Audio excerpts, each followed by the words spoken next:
창세기 27장. 이삭이 늙어 눈이 어두워져 앞이 잘 안 보이게 되었습니다. 어느 날 이삭이 맏아들 에서를 불렀습니다. 내 아들아. 에서가 대답했습니다. 예, 제가 여기 있습니다. 이삭이 말했습니다. 나는 이제 늙어서 언제 죽을지 모르겠다. 너는 내 사냥 기구인 활과 화살통을 가지고 들판에 나가 사냥을 해서 내가 좋아하는 맛있는 요리를 해다오. 죽기 전에 내가 해주는 음식을 먹고 너에게 복을 빌어주마. 그래서 에서는 사냥을 하러 들판으로 나갔습니다. 리브가는 이삭이 아들 에서에게 한 말을 엿들었습니다. 그리고는 자기 아들 야곱에게 말했습니다. 내 아버지가 내 형 에서에게 하는 말을 내가 들었다. 내 아버지는 짐승을 잡아서 맛있는 요리를 해다오. 내가 죽기 전에 내가 해주는 음식을 먹고 너에게 복을 빌어 주마라고 말씀하시더구나. 그러니 내 아들아, 내 말을 잘 듣고 내 말대로 하렴. 너는 염소떼가 있는 곳으로 가서 아주 좋은 새끼 염소 2마리를 잡아오너라. 내가 그것으로 내 아버지가 좋아하시는 요리를 해놓겠다. 그러면 내가 그 음식을 가져다가 아버지께 드려라. 그러면 아버지가 돌아가시기 전에 너에게 복을 빌어주실 게다. 그러자 야곱이 어머니 리브가에게 말했습니다. 내 형 에서는 털이 많은데 나는 살결이 부드럽습니다. 만약 아버지가 나를 만지실 때에 내가 속이는 자처럼 되면 아버지가 내게 복을 주시기는커녕 오히려 아버지를 속이려 한 나를 저주하실 것입니다. 그러자 리브가가 야곱에게 말했습니다. 만약 내 아버지가 너에게 저주를 하신다면 그 저주는 내가 받으마. 그저 내가 시키는 대로만 하여라. 가서 염소 2마리를 끌고 오너라. 야곱은 밖으로 나가 염소 2마리를 붙잡아 자기 어머니에게 끌고 갔습니다. 리브가는 그것을 가지고 이삭이 좋아하는 맛있는 요리를 만들었습니다. 그리고 나서 리브가는 자기가 간직해 두었던 큰 아들 에서의 가장 좋은 옷을 가지고 와서 작은 아들 야곱에게 입혀주었습니다. 그리고 새끼 염소의 가죽을 가지고 와서 야곱의 손과 목에 둘러주었습니다. 그런 다음에 리브가는 야곱의 손에 자기가 만든 맛있는 요리와 빵을 들려주었습니다. 야곱이 아버지에게 들어가서 아버지하고 불렀습니다. 아버지가 말했습니다. 그래, 내 아들아. 너는 누구냐? 야곱이 말했습니다. 저는 아버지의 맏아들 에서입니다. 아버지께서 말씀하신 대로 맛있는 요리를 해왔습니다. 자, 이제 일어나셔서 제가 사냥한 짐승으로 만든 요리를 잡수시고 저에게 복을 빌어주십시오. 하지만 이삭은 자기 아들에게 물었습니다. 어떻게 그렇게 빨리 사냥거리를 찾을 수 있었느냐? 야곱이 대답했습니다. 아버지의 하나님이신 여호와께서 사냥거리를 빨리 찾을 수 있게 도와주셨습니다. 이삭이 야곱에게 말했습니다. 내 아들아, 이리 가까이 오너라. 한번 만져봐야겠다. 만져보면 내가 정말로 내 아들 에서인지 알 수 있을 것이다.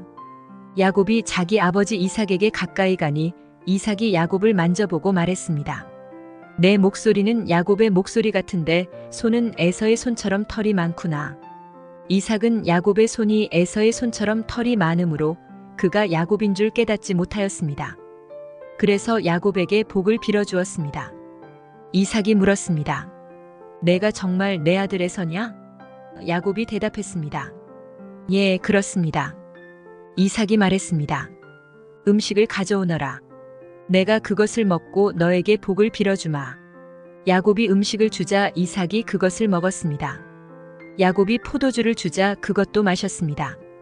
그런 다음에 이삭이 야곱에게 말했습니다. 내 아들아, 가까이 와서 나에게 입을 맞추어라. 야곱이 아버지에게 가까이 가서 입을 맞추었습니다. 이삭이 야곱의 옷 냄새를 맡고 야곱에게 복을 빌어주었습니다. 내 아들의 냄새는 여호와께서 복을 주신 들판의 냄새로다. 하나님께서 너에게 충분한 비와 좋은 땅을 주시고 넉넉한 곡식과 포도주를 주실 것이다. 나라들이 너를 섬기고 백성들은 너에게 절할 것이다. 너는 내 형제들을 다스리고 내 어머니의 아들들이 너에게 엎드려 절할 것이다. 너를 저주하는 사람은 저주를 받고 너에게 복을 주는 사람은 복을 받을 것이다. 이삭이 야곱에게 복을 빌어준 후에 야곱이 아버지 이삭에게서 나오자마자 에서가 사냥을 마치고 돌아왔습니다. 에서도 맛있는 요리를 만들어 그것을 들고 아버지에게 들어가 말했습니다. 아버지, 일어나셔서 이 아들이 사냥한 것으로 요리한 음식을 드시고 저에게 복을 빌어주십시오. 이삭이 물었습니다. 너는 누구냐? 에서가 대답했습니다. 저는 아버지의 맏아들 에서입니다. 그 말을 듣고 이삭은 놀라 몸을 떨며 말했습니다. 그렇다면 내가 오기 전에 나에게 사냥한 짐승을 요리해서 가져다 준 사람은 누구란 말이냐? 나는 그것을 먹고 그에게 복을 빌어주었다. 이제는 그 사람이 복을 받을 것이다. 에서는 아버지의 말을 듣고 크게 소리를 지르며 울부짖었습니다. 에서가 자기 아버지에게 말했습니다. 저에게 복을 빌어주십시오. 아버지, 저에게도 복을 주십시오. 그러나 이삭이 말했습니다. 내 동생이 와서 나를 속였구나. 내 동생이 너의 복을 빼앗아갔다. 에서가 말했습니다. 야곱이란 이름은 정말 그에게 딱 맞는 이름입니다. 야곱은 이번까지 나를 2번이나 속였습니다. 야곱은 저의 맏아들 권리를 빼앗았고 이번에는 저의 복까지 빼앗아갔습니다. 에서가 또 물었습니다. 저를 위해 남겨두신 복은 없습니까? 이삭이 대답했습니다. 나는 이미 야곱에게 너를 다스릴 권리를 주었다. 그리고 야곱의 형제들은 모두 그의 종이 될 것이다. 나는 야곱에게 곡식과 포도주도 넉넉하게 주었다. 내 아들아, 너에게 줄 것은 아무것도 없구나. 에서가 또 자기 아버지에게 말했습니다. 아버지, 아버지께서 빌어주실 복이 하나밖에 없습니까? 아버지, 저에게도 복을 주십시오. 이 말을 하고 에서는 소리 높여 울었습니다. 이삭이 에서에게 말했습니다. 내가 살 곳은 기름진 땅과는 거리가 멀고 하늘에서 내리는 이슬도 없는 곳이다. 너는 칼을 의지해 살아갈 것이고 내 동생의 종이 될 것이다. 하지만 애쓰고 애쓰면 동생에게서 자유로워질 수 있을 것이다. 에서는 아버지 이삭의 축복을 빼앗아간 야곱을 미워했습니다. 에서는 속으로 이렇게 다짐을 했습니다. 이제 아버지는 곧 돌아가실 것이다. 아버지를 장사 지낸 뒤 야곱을 죽여버리고 말겠다. 에서가 야곱을 죽이려 한다는 말이 리브가에게 들렸습니다. 그래서 리브가는 사람을 보내 야곱을 불러서 말했습니다. 내 형 에서가 너를 죽여 그 마음을 달래려고 한다. 그러니 내 아들아, 내 말을 잘 들어라. 지금 당장 하란에 사시는 내 오빠 라반에게로 가거라. 내 형의 화가 풀릴 때까지 당분간 외삼촌과 함께 있거라. 내 형의 화가 풀리고 내가 한 일을 내 형이 잊어버리면 그때에 내가 너를 부르러 사람을 보내마. 내가 2사람을 같은 날 한꺼번에 잃어버릴 수는 없다. 그런 다음에 리브가가 이삭에게 말했습니다. 나는 햇 여자들이 싫습니다. 만약 야곱이 여기에 있는 햇 여자들 가운데서 아내를 맞이한다면 내 평생에 무슨 낙이 있겠습니까? 창세기 28장. 이삭이 야곱을 불러 복을 빌어주며 당부했습니다. 가나안 여자와 결혼하지 마라. 밧단 아람에 계신 내 외할아버지 부두엘의 집으로 가거라. 내 외삼촌인 라반도 거기에 사신다. 라반의 딸들 가운데서 한 여자를 골라 그 여자와 결혼하여라. 전능하신 하나님께서 너에게 복을 주시고 너에게 많은 자녀를 주셔서 내가 많은 백성의 조상이 되기를 원한다. 또 아브라함에게 주셨던 복을 너와 내 자손에게도 주셔서 지금 내가 나그네처럼 살고 있는 이 땅 하나님께서 아브라함에게 주신 이 땅을 차지할 수 있기를 원한다. 이 말을 한 후 이삭은 야곱을 밧단 아람으로 보냈습니다. 야곱은 리브가의 오빠인 라반에게 갔습니다. 라반은 아람 사람 부두엘의 아들이며 야곱과 에서의 어머니인 리브가의 오빠였습니다.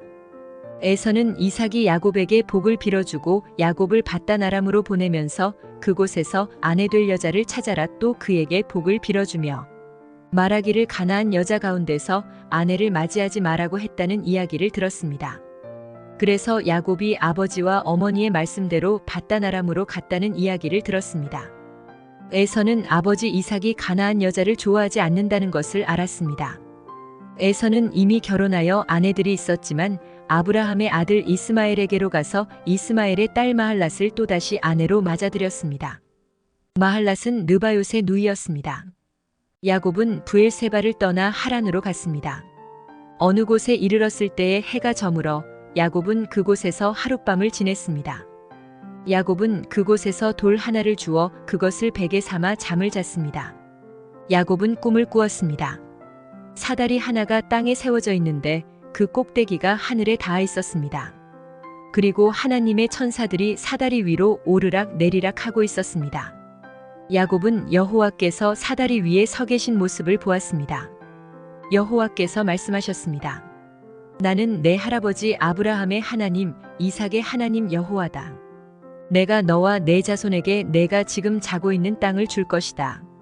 내 자손은 땅의 티끌처럼 많아져서 동서남북 사방으로 퍼지며 땅 위의 모든 민족들이 너와 내 자손을 통해 복을 받을 것이다.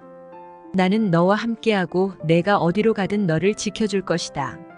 그리고 너를 다시 이 땅으로 데려오리니 내가 너에게 약속한 것을 다 이루어주기 전까지 너를 떠나지 않을 것이다. 그때에 야곱이 잠에서 깨어나 말했습니다. 여호와께서 분명히 이곳에 계시는데 나는 그것을 모르고 있었다. 야곱은 두려워하며 또 말했습니다. 이곳은 두려운 곳이다. 이곳은 하나님의 집이요 하늘의 문이다. 야곱은 아침 일찍 일어나 베개로 삼고 잤던 돌을 가져다가 기둥처럼 세웠습니다. 그리고 그 꼭대기에 기름을 부었습니다. 원래 그 성의 이름은 루스였으나 야곱은 그 성의 이름을 베델이라고 불렀습니다. 야곱은 이렇게 맹세했습니다. 하나님께서 저와 함께하여 주시고 이 여행길에서 저를 지켜주시고 먹을 음식과 입을 옷을 주셔서 무사히 아버지의 집으로 돌아갈 수 있게 해주시면 여호와를 저의 하나님으로 섬기겠습니다. 내가 기둥처럼 세운 이 돌은 하나님의 집이 될 것입니다. 하나님께서 저에게 주신 모든 것의 10분의 1을 하나님께 바치겠습니다.